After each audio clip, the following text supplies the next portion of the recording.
Hello, everybody. Thanks for joining us today. My name is Michelle Benjamin, and we're here to talk about financial success for restaurants with our friends from Cotti Foods. Before we get started, just a few housekeeping items while people are joining. We would love to answer your questions at any point, and there's two ways for you to ask those. You can send them over via the Q&A or the chat function, and we'll keep an eye on those and try to address them in real time. Otherwise, we can get to them at the end, but don't be shy. We love to hear your questions. And we are recording this and we'll be sharing it out with everyone afterwards, just in case you would like to listen for a second time. And I believe that is all. And with that, I will pass it over to Taj. Great. Well, thanks very much, Michelle, as usual. Wonderful hostess with the mostest. We've got probably standing room only. I think we probably need to get more seating in today's Lease Cake Live show. I think folks from most of the US and I think even parts of Canada, I think we're starting to see some good interest up in the Great White North. So we're very pleased today to welcome a noted CFO with tons of experience, and he'll be able to tell his story from the FDIC, New Hampshire, banking, communication, and I think that perspective of how important financial metrics tie to managing your locations will be the topic of the day. So I wanted to introduce Mr. Scott Miller. Say hi, Scott. Good morning or good afternoon, depending on where you are. Taj, how are you today? I am doing great. Doing great. Good. Sunny Central Florida. Weather's finally starting to get a little bit more spring-like and not wet and cold.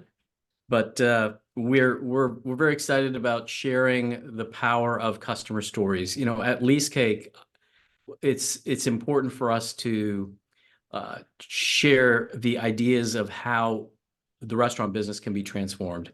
And while I founded Lease Cake 6 years ago, the most important part of it is how we need to educate restaurant operators. There's a prolific number of restaurant technologies that are out there, and as Lease Cake is a real estate and location management solution, we're here to help you reduce your risk and protect your location investments. So Lease Cake Live is very much a continuing learning series that features our customers, and it allows them to share their ideas, lessons learned as they've grown throughout the system. So Scott, I'll have you tell your story. Where did it all begin in New Hampshire? Yeah, so I went to college in New Hampshire. I went to the University of New Hampshire, and when I graduated, which was 1989, I was fortunate to work for the FDIC examining banks. And at the time, it was the kind of the tail end of the savings and loan crisis. Commercial banks in New England were really struggling, and so it was a difficult time. The economy was not great, and the FDIC was understaffed. And so my friends and I got to do an awful lot really early in our careers and learned quite a bit. So it was a fun and challenging time. I learned a lot, which was great. When you're young, to learn is spectacular. Took that and went to Indiana University and got my master's degree. Went down to, upon graduation, I moved to Dallas, Texas, and started working for Nortel Networks, which, big telephony company. And I used to think I was smart. I'm not. I don't understand how telephones work. I don't understand how you take a picture and, send it wirelessly across the globe, and almost instantaneously somebody can see what you're seeing, right? My brain doesn't work that way. And one Sunday I was reading the Dallas Morning News, their sports section, and there was a job posting for TGI Fridays. And I'm like, I understand why people eat and drink. That I get. So I applied for the job, got it. And that was my first corporate restaurant job. And I was the director of finance for TGI Fridays America. And it was awesome. What day was Um, that you had your first interview? it was 1997. And it was some auspicious Friday, right? Oh, no, no, that's when I got here. We'll get Okay, into that when I came nice. to Cotti Foods. Yeah. But TGI Fridays got me into the restaurant space, and I fell in love with it almost immediately. And I've been fortunate throughout my time. I've been a publicly traded CFO, private company, private equity owned, family owned, individual owned, startup, pre bankruptcy. I've seen a lot. I've done a lot. It's been tremendous, and I think I've tried to take little bits from all the companies that I've worked for what I'm able to do here at Cotti Foods. And yes, my when I was interviewing for the CFO position here at Cotti Foods, my second interview and the job offer came on March 13th, which was a Friday. It was 2020, just before uh, COVID shut down the restaurant industry. And it turned out that my first day of employment at Cotti Foods was April 1st. So, yes, I interviewed on Friday the 13th. I started on April Fool's Day, and I'm still here. So, And you were training for this all your life because you knew exactly what you're walking into when COVID hit, right? yeah, absolutely. I It had was a that. It was in the playbook. bag. It was easy. Well, I mean, what was it like? I mean, all of a sudden, you're just starting this brand new job, incredible responsibility, right? Heading up finance for many different locations, and Yeah. then boom. Uh, Give us a glimpse. So, to be honest with you, I think so. First, let me back up and say, the president and CEO of the company at the time said something to me, kind of post job offer pre start, which was, we definitely want you to keep starting. We need more smart people in here thinking about what to do, right? Which I think a lot of companies wanted to immediately scale back, pay cuts, let people go, and the Capriati's thought maybe we should get more people thinking about how to survive this than going the other direction. And coming into an organization when there's chaos like there was, I think was actually quite helpful. I wasn't burdened with any of the historical tribal knowledge. I had to go learn it all. I had to learn why we did certain things. And that allows you to bring a different perspective. And I think that helped to, I think, calm the organization a little bit. And Hire I don't people. want you to think that it was all Scott. It wasn't. Don't get me wrong. Having the two major brands that we had, Wendy's and Taco Bell, after about 2 months of COVID, drive-throughs started to pick back up, and our world stabilized relatively quickly. So we were very fortunate to not be in casual dining, which really had much more significant struggles than we did. Sure. Um, but coming in with that perspective in a time of crisis, I think was very interesting and very helpful.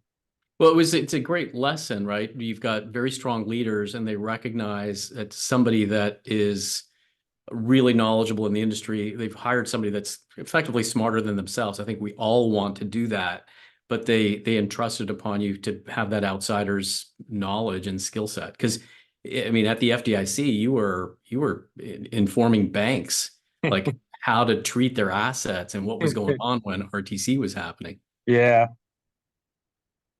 So So you Todd, learn the master of remind me communication. of the FDIC when we get into some of the things I learned and 20 years ago. I've, Absolutely. I've got an interesting one for that.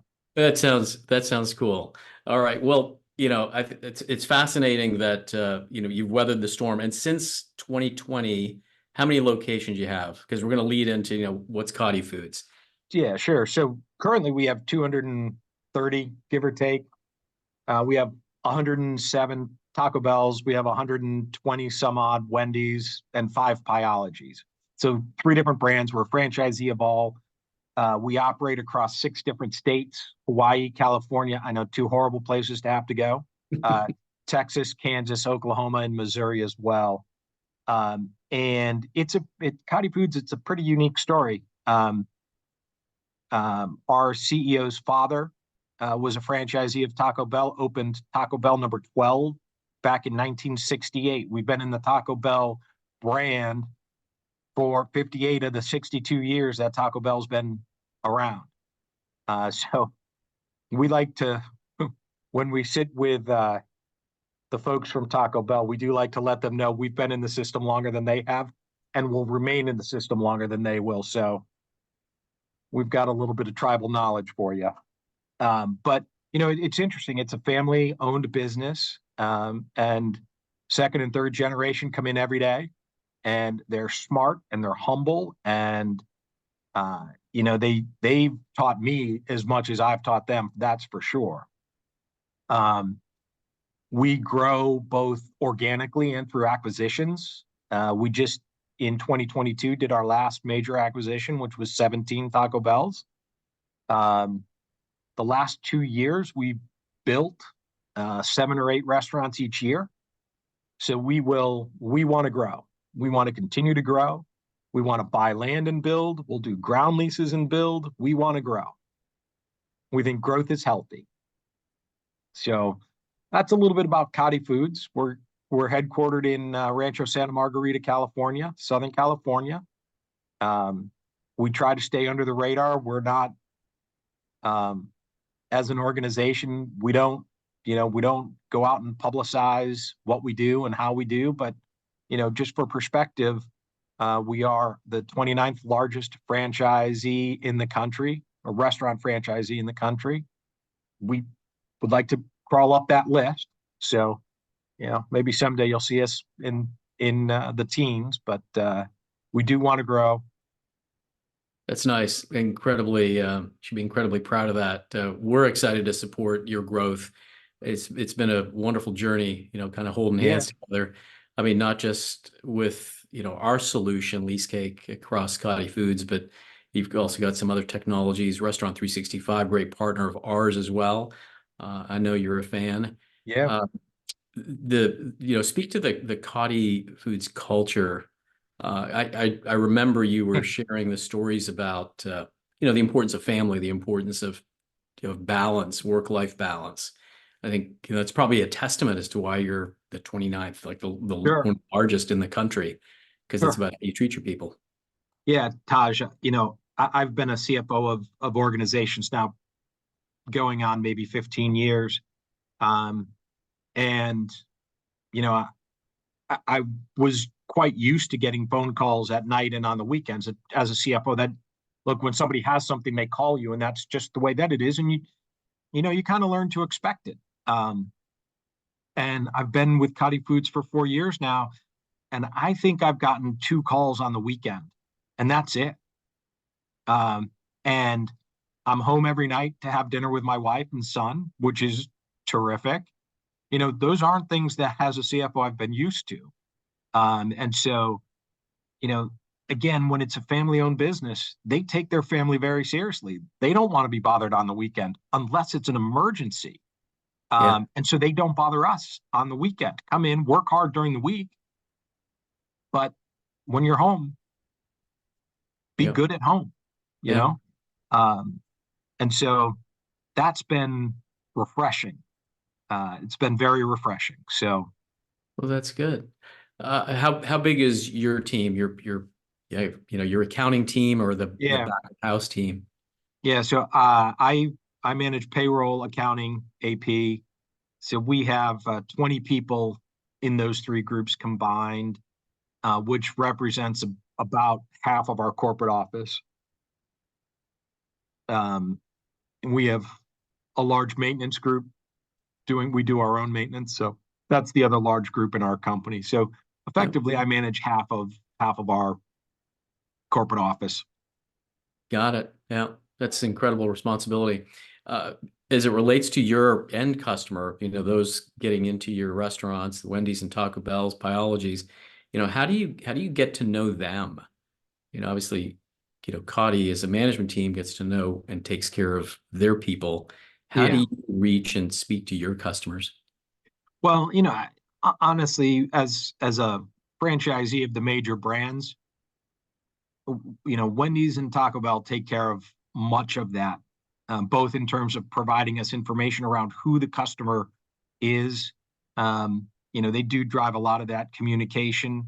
We've made a decision to, over and above the advertising requirements that we have from our brands, we commit an extra 25 basis points to local store marketing. And we have a vice president of marketing, and her job is to really support those restaurants that are struggling. And all of our new restaurants, or the grand openings, we do a lot of remodeling. So when we reopen after a remodel, making sure that, we're inviting the mayor. We're in a lot of, especially in the Midwest, in a lot of small towns. And Blake does a good job making sure that our teams have the tools to stay top of mind in their community. Yeah, makes sense. The role of, your day to day, I mean, it's got to cross the entire gamut of everything. If you're managing half of the main, the main back of house team, that's a pretty big responsibility. So I don't know, is there a snapshot of like the day in the life of Scott Miller? Is it like, so you say it's April 1st, Yeah. right, coming up? Like what's that first week like? I was thinking about how best to answer this question, and I didn't know if I should answer it like there's no typical day, Yeah. or if every day is the same until that first problem crops up, right? And it's both, right? I walk in every day with kind of a plan on what I want to do, and it can go south relatively quickly, and for good reasons and bad reasons, right? Sure. I might walk in one day and have an email from one of the bankers selling somebody else's franchisees, and all of a sudden, I know that we're now gearing up for doing the acquisition analysis. Is it something we want to go after and make an offer on? And if so, how do we line up the financing to support that? It could be, trouble with a team member that pops up. I will say, when I look at my day, I try to bucket it into a couple of areas, right? So the first for me is all about cash management. What came in, what's going out, cash is incredibly important to restaurant companies. We live on a pretty thin margin. We're fortunate we get cash in every day, but we have cash going out every day, right? We have 7,000 employees, right? So we run payroll every week, Taco Bell one week and Wendy's the other. So we've got, $2 to $3 million a week going out just for payroll. So, okay, got to make sure we have it every week, because without getting paid, nobody's coming in the next day. So for me, the first bucket really is all about cash and cash management. And that's early. I do that before anybody else is in the office. Do you take cash? So we've got some questions coming. That's the beauty of having a Least Gig Live show, is like everyone is fearless and they start asking questions. So we've got some questions coming in. So tell me, like, when did you stop taking cash, or do you still take cash? We take cash. We take cash. It's shrinking as a percentage of our tender types, for sure. In fact, when we did our last armored car analysis, we dropped almost all of our restaurants down to 1 day a week pickup. Just because, cash doesn't come in nearly what it used to, but we still take cash. Credit card is still our largest. Credit and deposit are our largest. Third-party delivery for us is up to about 10% of our total revenue. They pay once a week. Annoys me, but what can I do? I would like them to pay me every day, just like everybody else, but so cash and understanding where we are, that's kind of bucket one. The second bucket for me is checking in with my key team members and making sure the teams are on track. Left to their own devices, they may choose to go down a left-hand path. And so I just kind of touch base with my critical team members and make sure we're on the straight and narrow. We know where we're going and what we're doing, and address any issues quickly. And being in a small office, that's easy to do, right? I don't have a team across the country. They're all here. our office is a U. They're on the other leg of the U. So I walk over there and spend some time with them, keeping them on the straight and narrow. And then really for me, the third big bucket that I spend time on really is more strategy. And so looking out a couple of years and, what is it we need to do? Where are we going? We've done a couple of things here. 2 years ago, we decided to go self-insured with our health insurance. So we're just finishing up year 2 in that, and it's gone well. And it's allowed us to. We didn't save money per se, but it's allowed us to enrich the benefit for our team members. So we're very happy with that. We're also very happy that the first 2 years we didn't get hit with any super large claims. But we're not fully to bright with where we want to get to, right? So it's looking at processes like that. Last year, we developed our own workers' compensation captive. So we're our own insurance company now. And that one gives me a little bit of angst, especially with most of our employees here in California. But, as a CFO, it's about the long term, making sure that, my back office team, they're doing the things to keep everything going and, each and every day. And then transitioning the organization so that we can take on, whether it's, internalize some risk that we think we can manage effectively to reduce cost, whether it's bringing in a new general ledger system, allowing us to be faster and quicker to get information out to key stakeholders so they can make the appropriate changes to keep costs down, to build revenue, whatever it is. So that third bucket for me really is strategy. And then the rest of the time in my day is for when things just happen, which they do. And I think if you're going to be an effective CFO, you have to be nimble, right? You have to be able to deal with, hey, this happened, we've got to address it. Okay, I got to set things aside because this is critical. It's important. We've got to address it. Let's marshal the resources and get it taken care of, and then go back to what we were working on, and not kind of getting lost in the noise of why it happened or who's at fault. Look, we got to get it fixed. We got to get back to moving on to, what we're working forward on. Yeah, makes sense. Way back in the day, I used to be a CPA. I was a CFO, and I just I'm sorry to hear that. I'm recovering still. I'm in therapy, but no, I feel your pain. I think what's fascinating in terms of process and planning, I think a key part of the process is like your closing cycle. And you talked about freeing up time so you could spend time on strategy and reducing your risk. So, walk me through, what's your closing cycle typically looking like, and what kind of risks are you managing? I know you touched on a few like workers' comp, et cetera, but real, day-to-day things like contracts or permits, et cetera. Love to hear more. Yeah. So when I got to Cotti Foods, our close cycle was about 30 days, 35 days, which I had just immediately previous to Cotti Foods. I was at a 7-unit chain, and we closed in 7 days. So I'm like, how can we be this large and not close faster? Right? I've got accountants who are CPAs who are smart in accounting. I'm not an accountant. I grew up on the FP&A side of restaurant finance. And I'm like, how do we not close faster?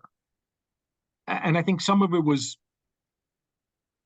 not processing things timely or in the right order. And so, we've worked hard to get that down. So today's what? Today's the 13th. So we'll have preliminary P&Ls out tomorrow or Friday. So we're down to 15 days. But we get kind of the operators, their critical element: food cost, labor cost, operating supplies, utilities, cash over short. We get that out in 5 days to them. So they at least now have a pretty good view how that month was. But I still want to get that. I want to get the entire close down to 7 business days, because I think we should be able to, right? We've reordered the workflow for our accountants, and that took a number of days out. It was interesting. We have, like every organization, right? We've got your depreciation entry that goes in. It can go in any time in the month. So I'm like, why are we waiting until we're in close to put that entry through? So things like that allowed us to speed up the process. We've now changed our general ledger. That's allowed us to speed up the process. And Taj, if I can digress, because we've been with LeaseCake now for just over 2 years. I think it's just over 2 years now. And the reason we started looking for a lease management system was 842. I'm like, I don't want to do that calculation. I don't want to put anybody on my team making them do that calculation, right? We can have a whole hour-long conversation of how idiotic I think that is, but we'll set that conversation for another day, maybe when there's a cocktail involved. But so we looked at a number of your competitors. We chose LeaseCake. We thought it would really work out well for us, and it was phenomenal. Our auditors, they could go in and they could see how the calculation was working, and it made the audit smooth. And our legal team absolutely loves it, right? So as a CFO, I picked the system, I implemented it, and the major stakeholders totally love it. Now we're utilizing that, you talk about reducing risk. We don't miss options, which can come back and bite you. We know ahead of time, the process at our company used to be, when a lease renewal went into effect, you kind of waited for the landlords to tell you, hey, by the way, rent up to here, you now owe us 3 months. We're proactive, and we're doing our own, CPI calculations and sending it to the landlord, because now we control kind of how that's going, right? We don't let them choose any of that information or whatever the assumptions are. We're doing that. So utilizing that kind of information that we're getting out, we can get that done in the middle of the month, so that when we get into close, it's not a during the close issue, taking the team's time away from what they should be doing. And Not so a I think, fire drill. utilizing technology has helped us to get that time frame down, and it'll continue to allow us to get that time frame down. Well, I appreciate that. I think the things you touched on, CPI increases, percentage rent. Yeah. I mean, there's so much dependency that's, either trapped in your financial system that needs to be collaborated or corroborated within a platform like LeaseCake. So, what your rent payments are. And I think you said it well. It's like you want to be a step ahead of the landlord, right? This is an empowerment tool. Use technology to your advantage. 100%. 100%. Well, good. So I think we touched on a little bit, kind of the what keeps you up at night, but I have a feeling there's going to be a little bit more. I mean, you went through the integration or the conversion to your general ledger system. Talked about faster close cycles. I mean, how many point of sale systems do you currently have? We have 3 different point of sale systems. One for Biology, one for Wendy's, and one for Taco Bell. The major brands have 2 different back office systems, all of which we had to integrate into Restaurant 365, and it's been done. And now, it was a lot of hard work, and it took longer than I wanted. And that was probably my own fault, right? Thinking, oh, we can do this quicker, right? We're smart, we'll do it. Took longer than we wanted, but it was a key step in how we're managing a couple of different aspects of our business. We had to get that general ledger in place first. And so, now we are kind of on step 2, which is we've created an overhead company and a maintenance company, so we can better manage those 2 major costs to our organization. And that's where when I was talking about kind of thinking 3 years out, in some of the key strategy areas that we've put into place, we're into year 2 or year 3 or year 4 of that. And so you're constantly, okay, now how do we continue to drive, faster or better information or reduce costs or more effective use of our, of our maintenance team, whatever the result is. You have to constantly be thinking 3 years out from where you are today, even though you're in the middle of, what you thought was only going to be a 3 year. You kind of keep resetting those 3 year goals. So Yeah. Yeah. And if you don't have a system, then you get time sliced to death and you realize like, wait, I needed to plan 2, 3 years out and I can only plan 6 months out. Like, well, what's going on? yeah, yeah, and honestly, right, I'm fortunate in that I've always been what I'd call a working CFO. So I was processing payroll or doing something else in a smaller organization. And here I have a team that does, like, if I don't show up for a week, everything keeps getting done. That's the beauty of it, right? And so I get to spend most of my time really thinking and focusing more on the longer term. And so I'm fortunate in that regard. Not everybody is. There are plenty of CFOs in the restaurant space who have to spend a good portion of their time doing the work to make sure the lights stay on each and every day. So Yeah. Yeah. but it's interesting. You've got the slide up. What keeps you up at night? I want to talk about something a little bit different. Go for it. Kind of just the accounting side, right? A couple of things that I've really been thinking about and struggling with, is over the last several years, we've seen the cost of food away from home grow faster than the cost of food at home. And I don't know when that's going to become such a big variance that our industry starts to see people making the decision to cook at home, right, more often than they do today. Now, there's not much I can do about that, but making sure that we do the few things that we can do, getting orders accurate, keeping a clean restaurant, being friendly, right, to try to minimize or at least not give that consumer an opportunity to say, you know what, I'm just going to make bean and cheese burritos at home rather than going to Taco Bell to get my bean and cheese burrito. So where that goes, that concerns me. Yeah, it's an interesting philosophical question. It's maybe, I don't know if this is too simplified. People would say, I can't believe they're going to put water in bottles, and and people will buy them. Well, I mean, part of it is maybe it's convenience factor. It is a heck of a lot more convenient to just do a Wendy's drive-through, and just get a whole sack and feed the kids.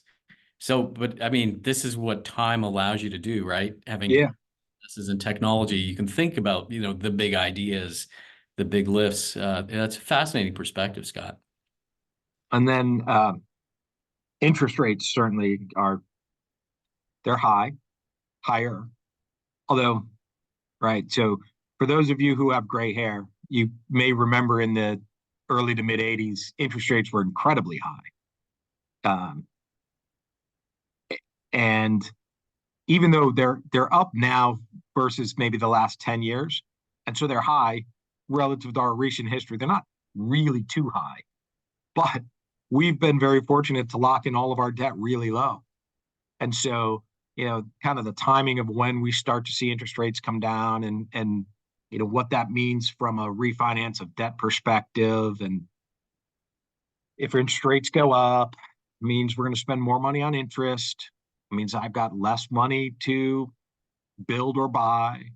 I've got less money to invest in the team, or I have to take price, which now exacerbates, food away from home versus food at home, right? And so you start looking at some of these larger items, and it can get a little overwhelming. Sure. How do you handle all of these issues and the interplay that they have between one another? Yeah. A question came in about California wages, right? I mean, April 1st, I think, much of the Just nation's around going the corner. to. That's Yeah. exactly right. So, what's your 30-second take on that? I hope $20 it's much minimum ado wage. about nothing, right? I Yeah. hope that I think that there are 6 million workers in California who make minimum wage. So those that are in the restaurant industry are pretty quickly going to see an immediate, substantial pay increase. That's good. Every consumer will see price go up because every franchisee is going to take price. They have to, right? So we've got 160 restaurants in California.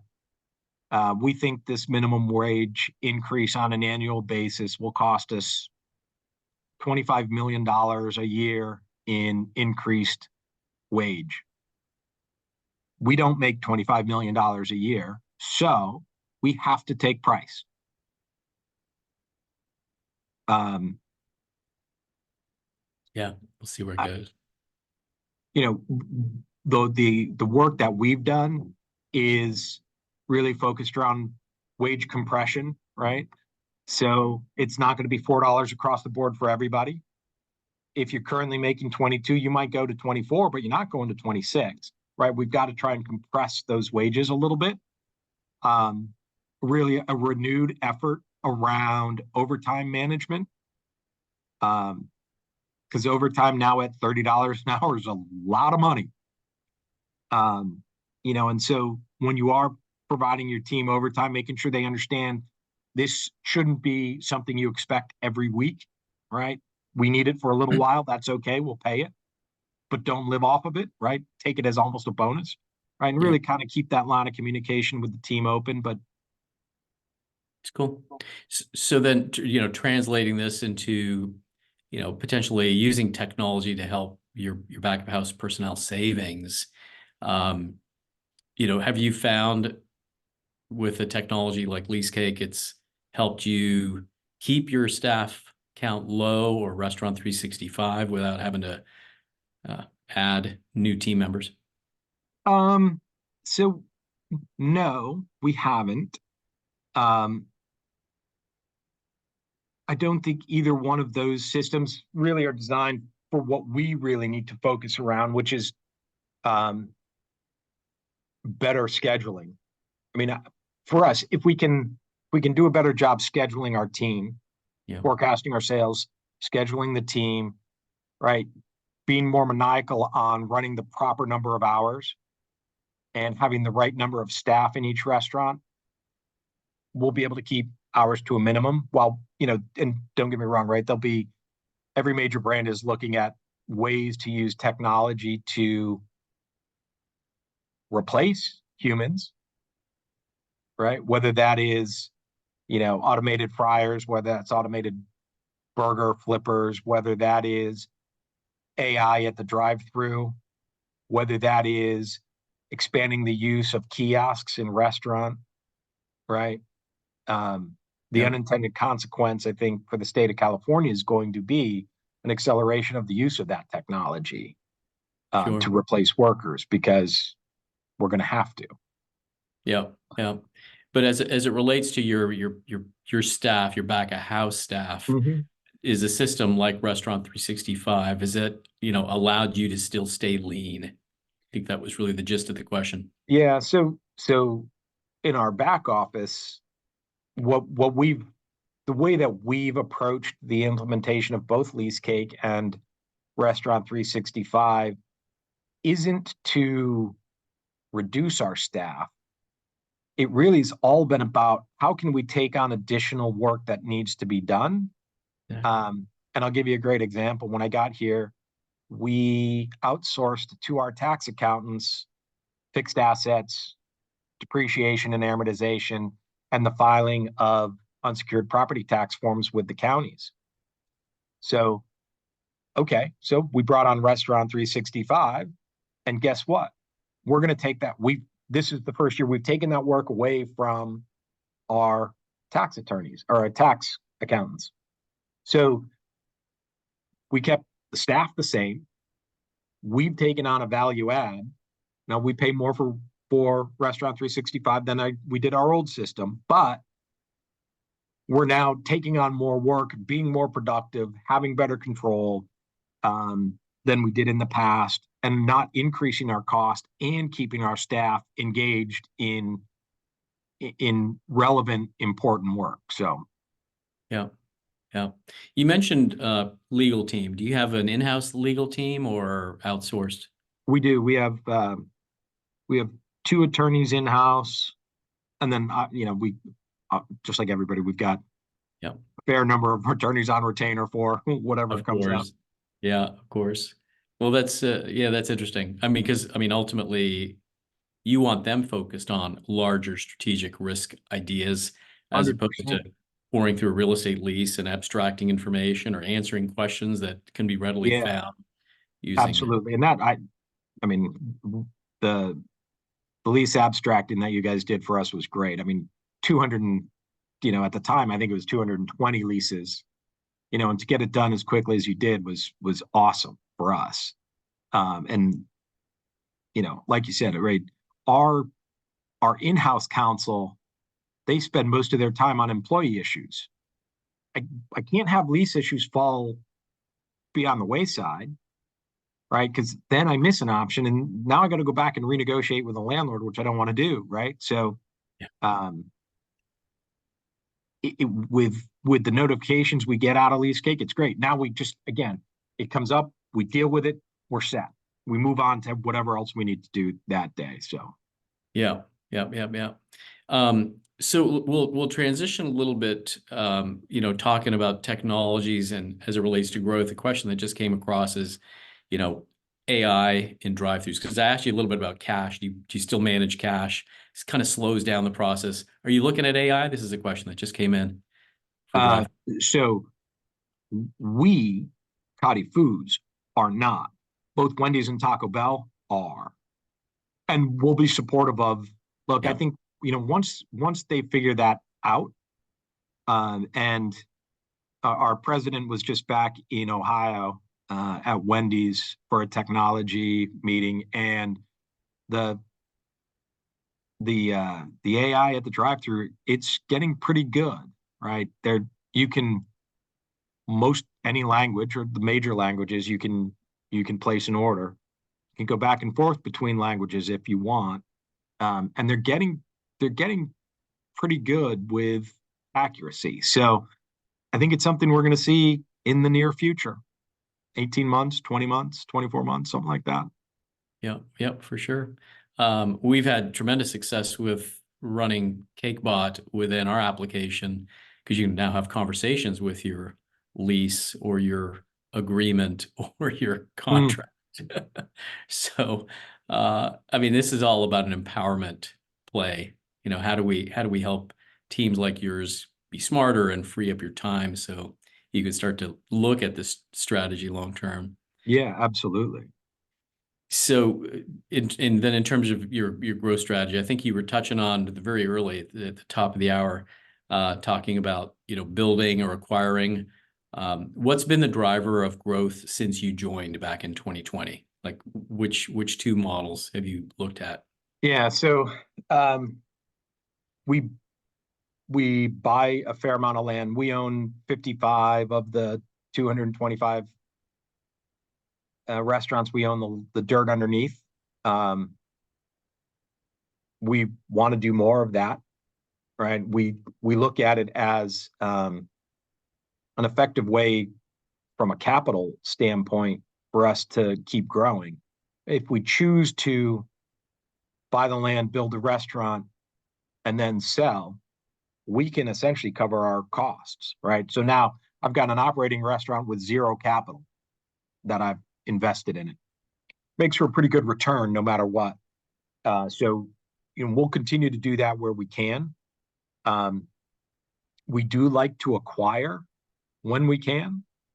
One of the challenges with Taco Bell in California is there are a lot of Taco Bells in California, and there's not a whole lot of green space to go build into, and that's been one of our challenges on the Taco Bell side, which really was one of the main drivers of getting into the Wendy's system. Is we knew there was more green space to build Wendy's, which has been true, and we've been happy with that. Got it. But we wouldn't turn down an acquisition, and we don't turn down real estate. We like to acquire, we like to grow, we like to build. Nice. You're moving up that ladder, right? From 29 to 25 to 20 and getting in the teens, like you said. We're trying. No, that sounds good. I think we had some questions. I think we may have covered this previously about optimizing the restaurant's shifts, getting those cost savings, and we can certainly come back to any questions offline and email back if we don't have time to cover them. So love the questions coming in. This is fantastic. Dynamic pricing. I think there was a really fascinating commentary I think that was made recently by a very large brand CEO, and Yeah. um, So it was taken out of context, yeah, right? And I don't think that was the intent is not to have surge pricing, because it's in the restaurant space counterintuitive, right? Why would I want to take price up when I'm at my busiest, when you're going to have to spend the most amount of time to get what you want, right? It's the If other way anything, around. It's like, why do restaurants have happy hours? They yeah, want to exactly. reduce the price to bring people in during the slow period. 100%. I'm so glad that we talked about this. It's a great question. You're spot on. And I think what I'd like to do is talk about it in a slightly different manner. We have two major brands. One has digital menu boards in place. They're terrific with technology, and what that allows us is, when we are changing price, we can get that done in about 24 hours.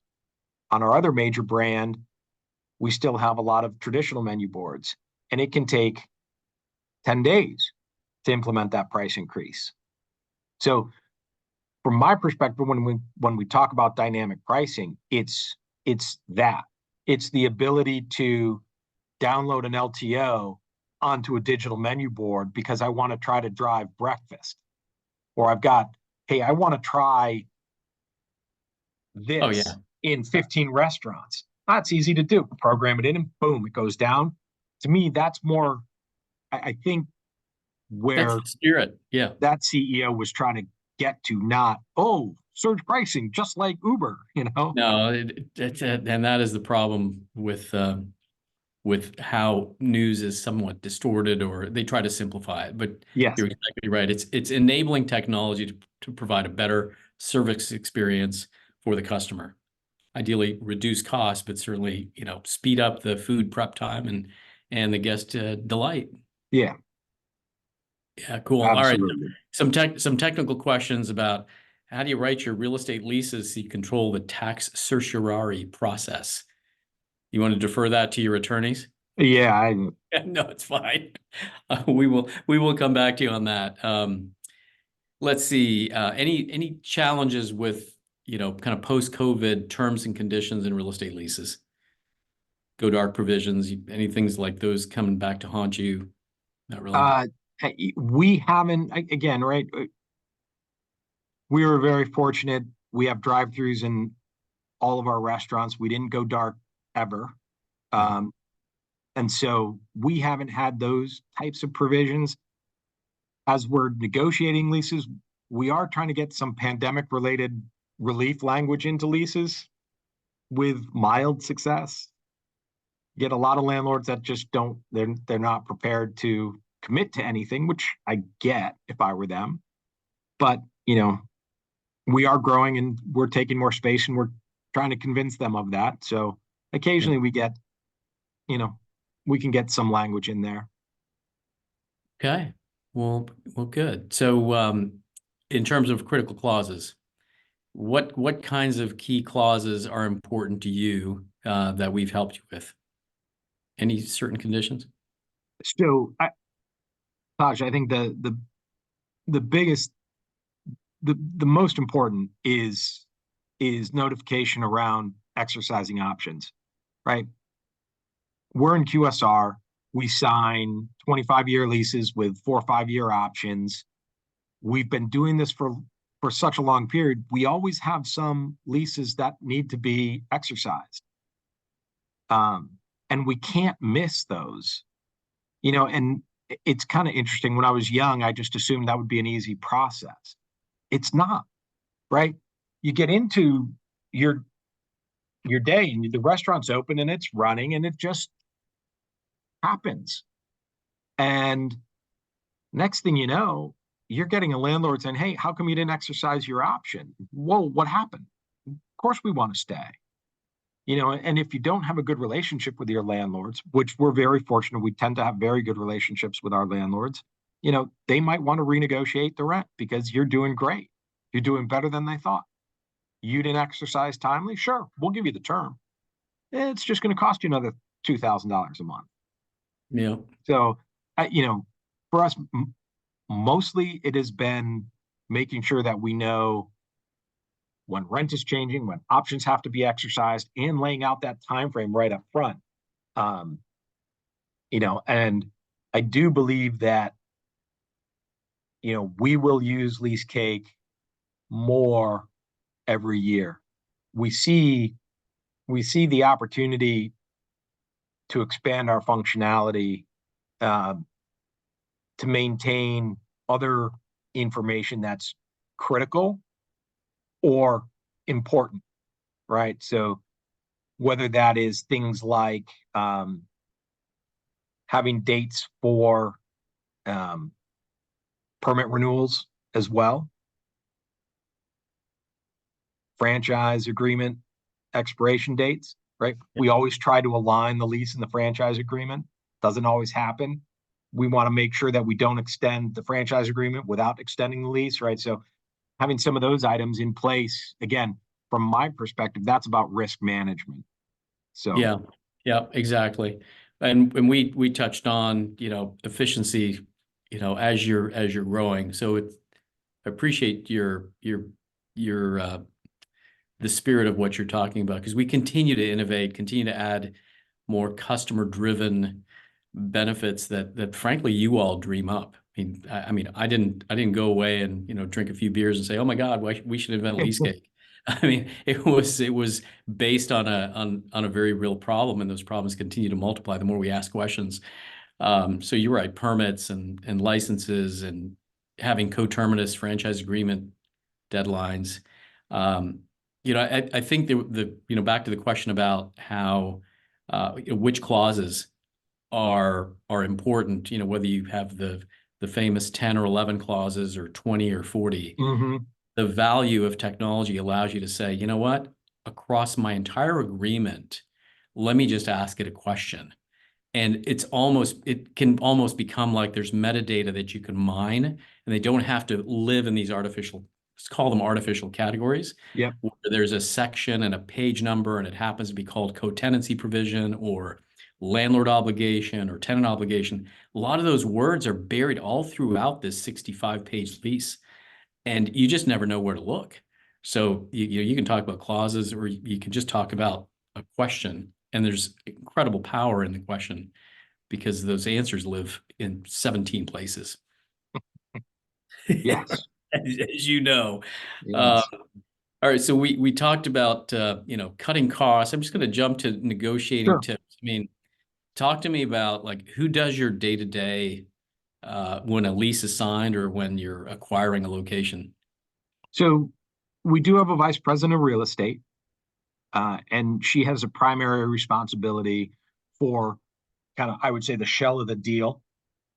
Once that's done, it gets turned over to our lawyers, and they negotiate the finer points. One of the things that I like about our company is, we've got a gentleman who runs our development who's been doing this a long time. And so, that lease gets passed around, the LOI gets passed around to kind of the critical decision makers, and we all get to weigh in on what we see as potential issues, or, hey, we'd like to change this language to this because, and again, I think when you're negotiating with a landlord, it's, first of all, it's the best time to be asking for things. But one of the things that we have found is as we explain to the landlord why we want to make a change to the language, and how the language may not work for us because of systems or timing or whatever it is, the more of the why you give them, the more likely they are to accept what you're asking, or at least take it into perspective on how they want to alter a term or the language.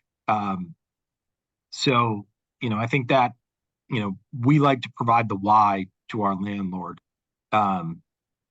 or in any of our negotiations, right? These are people that are going to be our partner, so they might as well know what we're thinking.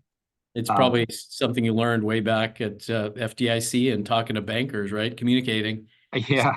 Talk about Yeah. lessons learned here. So, what I learned when I was with the FDIC, so I was 24 when I had conducted my first bank examination, that I was going to sign the report, and I had to sit with the board of directors, and they were all my age or older now, right? So they were all in their 50s, 60s, and 70s, and I was 24. And so the lesson that I learned came from one of our senior examiners who I met for coffee the week before I had my board meeting. And he said, Scott, you got to understand something. After your examination, you know more about their bank than they do, right? So when you go to talk to them with confidence. You know what you're talking about. Don't be afraid. So what I think is so powerful about that is, especially with accountants and FP&A folks, we spend a lot of time with the data and the information, and in this industry, it can be easy to have the operator try to run over you with, yeah, but you don't understand. It's this, it's that. Trust me, you've spent a lot of time with the data, right? You know what it says, and you can go talk to operators to get their temperature. But you probably know more about it than either you're willing to give yourself credit for, or you may think. And so be confident in what you're doing. I think that certainly is something that had stuck with me. And, as I kind of moved into TGI Fridays, I actually took 9 months off and went through the general manager training program at TGI Fridays, and I ran a store for 6 months because I felt I wanted to be in this industry for a long time, and probably makes a lot of sense to understand what the day-to-day is like for a restaurant operator. So that is something that I did a long time ago and has been very beneficial for me. That's awesome. I think the last thing that I'd like to say real quick is, just don't ever stop learning. Especially, Taj, as you know, that the pace of change with technology, it's amazing. So just don't ever stop learning. There's always something you can learn more about, whether it's how the data analysts, how the data works, the structure of tables and the interplay between the tables, whatever it is, just keep learning. Absolutely. No, that's great advice. I need to ask you a favor. Sure. I need your advice. What are the things that we can work on better at Lease Cake? Founder of Lease Cake, across the team at Lease Cake. What are the things that we need to improve upon or work on? Boy, I feel bad. I wish I had spent more time thinking. The last thing I want to do is tell you guys are perfect. Look, I've told you this before, Taj. We're very, very happy with Lease Cake. It's exceeded our expectations. There's nothing I can say you need to do better.